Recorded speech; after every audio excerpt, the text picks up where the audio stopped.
presented after a PhD. So bear with me. I'll try to relay something that's useful. I'm probably the least intelligent person here in the room, and that's okay. Product of the public school system, but fortunately Cisco Systems was nice enough to hire me without a bachelor degree in 1997. And I went to school and earned a business degree with Cisco. They paid for that. And then later, after 12 years at Cisco, I ended up working for Oracle. And Oracle supported my graduate degree, which I went to Harvard University and did have some actual science training in environmental and sustainability studies. So I understand the scientific process. And while I was at Harvard University, I was introduced to a technology that I think is absolutely fascinating. Developed by the United States Air Force. So we talked about public-private. But the last time I asked AI what the total addressable market for this technology was, it was $40 trillion. And this technology is called pattern of life analysis. So you can see how that would be interesting in sustainability studies. But pattern of life applies at a universal scale all the way down to a genomic scale. And what it is AI for anomaly detection. So you're looking for the signal in the noise, which is what matters for all kinds of disciplines and predictive analytics.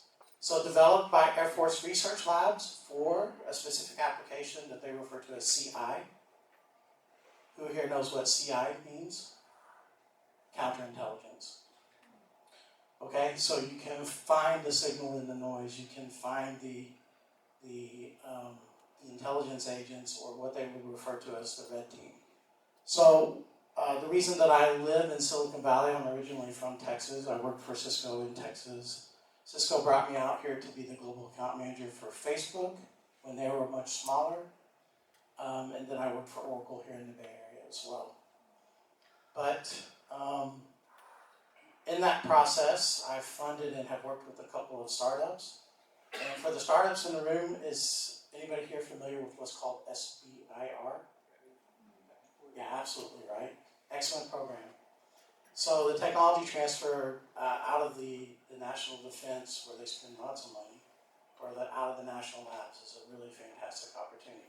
Because when we get to AI, and I now refer to myself as a prompt engineer. Does anybody else understand what prompt engineering is?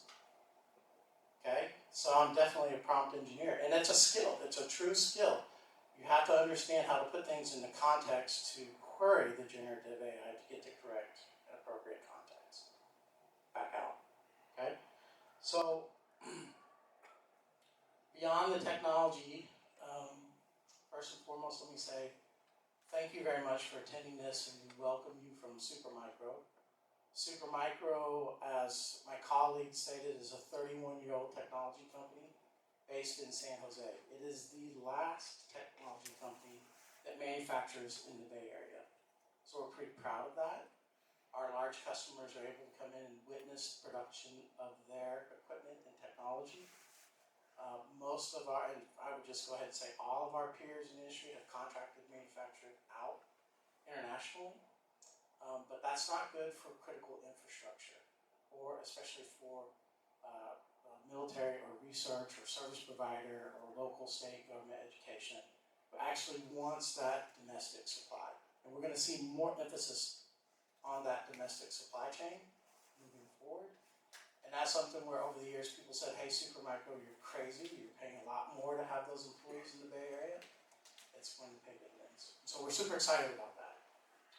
So beyond the technology, and if you're a startup, we look at this very much from an application perspective and then a compute perspective. And at SuperMicro, we make systems for the individual researcher, workstations, which is fine, or at scale for lots of users in virtualized environments.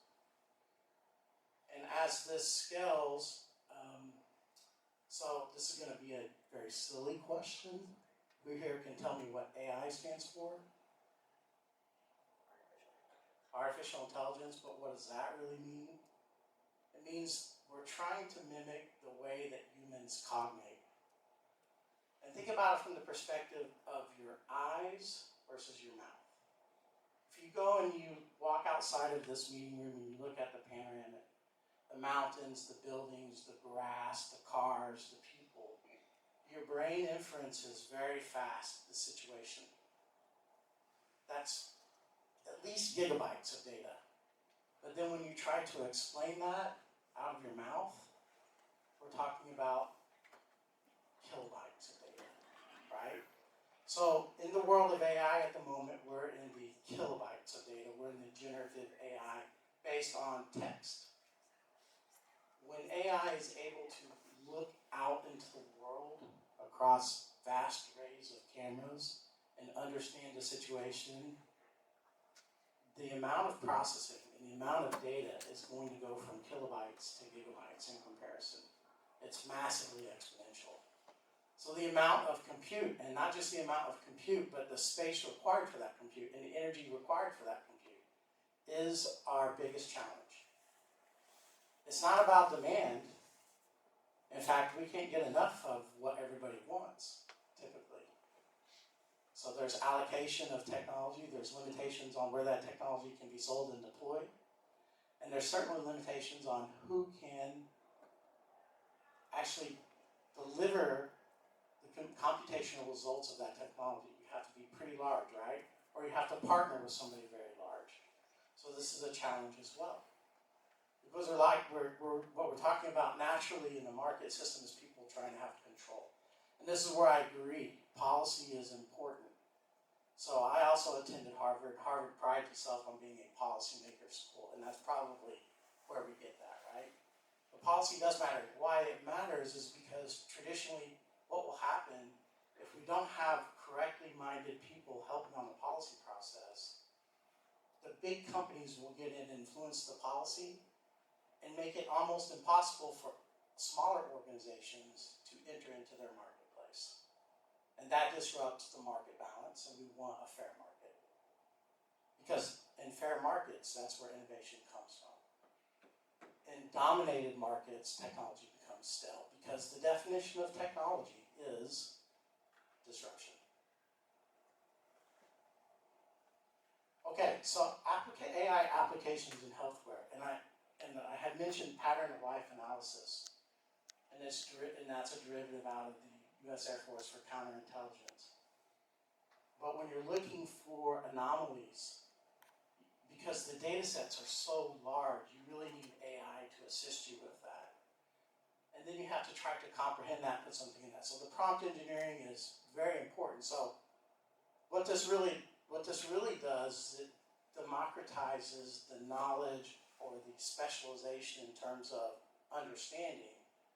To now, if you can look at things much more from an application perspective, I don't need to be a developer anymore, right? I can have AI develop code, and I can bounce between ChatGPT and Gemini and have it correct and check until I get it fine-tuned. That's not a problem anymore. That's why Google let 25,000 developers go. So, but this empowers everybody here to take advantage of this fantastic opportunity to prompt engineer, to develop new concepts, to get to market fast, to make the world a quote-unquote better place. So we can do that, but you need the processing, you need the technologies from AMD, you need that integrated from OEMs like SuperMicro to be able to do that. Or you have to rent it, right? It's a buy or rent scenario. So lots of cool applications. Me personally, the last time I went to a doctor was telemedicine. That's because I was in Las Vegas and had a bunch of steak and drank a lot and got gout and couldn't walk to the convention center. It was terrible. So I got that remedied from my hotel room with telemedicine. And then I use another service online called Row, which I think is entirely AI until it comes to the actual prescription and it requires a physician to sign off on it, which is like almost automatic, right? So, and then it arrives in the mail the next day, or I go pick it up at Costco or whatever. Okay, so the difference between compute and parallel compute. So because these data sets are so massive and this problem is so massive, we need acceleration. So not the processing itself, what we would think of as classical computing, or what we will refer to, and I try to stay away from jargon, x86, kind of the Intel AMD standard that's been around for 40 years, needs help. And interestingly enough, that comes out of the gaming world, the acceleration, because gamers couldn't get enough compute to play their games realistically. So this parallel processing now in accelerated computers, right? So they really get referred to as GPUs because that's the legacy, the graphics processor. Even though now they're accelerators for machine learning and AI, and they have no graphics output. So the correct terminology is acceleration. So they're accelerated and GPUs. So that's kind of the hybrid, and that will evolve more to the accelerated aspect over time, I'm sure. But what's happening there? Because in order to do AI, you kind of have to look at this from what's referred to as a matrix multiply. Let's just say a matrix multiply is 3 dimensionals of linear algebra. And another reference to the way that the human cognition works is called a tensor. So you hear of things called tensor processing units, or tensor cores, or matrix processors. This is what's being referred to in the hardware world. Because in order for AI to function, it has to function through a tensor process. And this is essentially, you remember where you left your keys yesterday. So it's a time and an object and a person, right? 3 dimensions. And so what this over time becomes into, has anybody heard of multimodal AI? Right? So especially as more of the vision aspect comes into this, multimodal is going to be where it's at. So if you can develop multimodal AI applications and services, now we're reaching a point where this becomes much, much more useful. But again, the compute required for that is significant. So we need very strong co-processing. These are essentially very large math coprocessors, the accelerators, that does this parallel processing for linear algebra. So once you process all that, you have to have a very large data set to process with, and then your output also needs to be stored somewhere. So we are not a storage software company, though we integrate lots of storage products and systems and servers. What companies like Cumulo are in our ecosystem who we partner with. It's very important here again, the patternization of the data. I can't emphasize this enough. It's why it's a $40 trillion market, because the patternization in terms of cache and what's the pattern and what's going to be next, even down to the processor level at a hardware perspective, is looking at patterns now. So pattern recognition, and when my colleague threw up the cell cultures, right? That's immediately what we do, is we look for patterns. So the AI has to learn and think about things from a pattern perspective, and storing this and retrieving that stored information also has to be based on a pattern. So in the hardware world, this might be referred to as branch prediction. All right, so at scale, from the individual researcher or the startup, we make AI PC systems. AMD is developing AI PC processors. So this is your traditional linear processing, now with some capability to do matrix multiply within the processor. And so PC systems are based around this new type of processing, as well as the off-processor acceleration that improves that performance. And of course, there's a cost associated with that economically and power-wise and thermal dynamics, et cetera, et cetera. So those are the engineering challenges that we work from. We have to scale this for productivity. If all of us want to use the same workstation, it's your classic HPC challenge where you have a researcher wait list to use the compute resource. right? Or to run your algorithm, or to run your test set, or to run your analysis, or to what might be referred to also as a tape out, right? If it's electronic design automation. So getting to that point, that end of that computational process for your result takes a lot of processing. So we sell systems at scale where that's virtualized, so that everybody can have essentially their own workstation in the cloud or on a very large server cluster. And so that ability to scale this business up doubled our income in a year.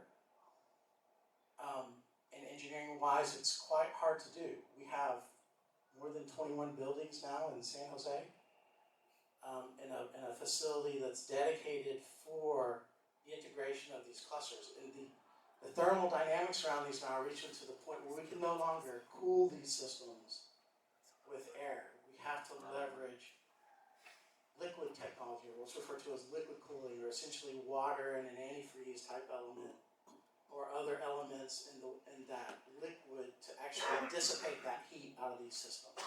And it's a huge challenge. And we're talking about now one of these systems that you'll see upstairs later might be 10,000 watts of power, 10 kW of power requirement. And I know what my PG&E bill is. I can't imagine one of these servers at my house. My gosh. So we've built up the capacity in San Jose and globally to deploy over 5,000 of these racks. These are $1 million+ racks a month. It's almost like an auto assembly, right? It's a very detailed manufacturing process and very hard, lots of automation. And can you imagine when you get to the liquid cooling, now the mechanical engineering required around that to prevent or detect leaks, right? So this is a whole new paradigm in order to support all of this demand to build AI technologies and applications. And really, what's that for? It's to alleviate entropy, right? It's to bring more efficiency into systems and processes and become less efficient. So all the way to the chillers, down there on the bottom right hand, just like a big air conditioning type chiller. We now manufacture those in San Jose as well, which is a business I never thought we would be in, but it's required. Question? Oh, well, I'm getting short on time. So most of this other stuff is going to be fairly boilerplate. You're going to get it. So we'll leave some time for the Q&A. But again, we make systems that scale from the individual researcher workstation level all the way up to the largest AI-hosted providers that you can name. We're there, right? And we've deployed the largest liquid cooling systems in the world. Okay, and so again, I think you guys will get this. You're in the space. So with that, let's open it up for any Q&A, since we have a minute left. And again, as the least smart person in the room, keep it easy. I'm going to ask you a question. If you go back to that image that you're showing, I started in data centers in Intel.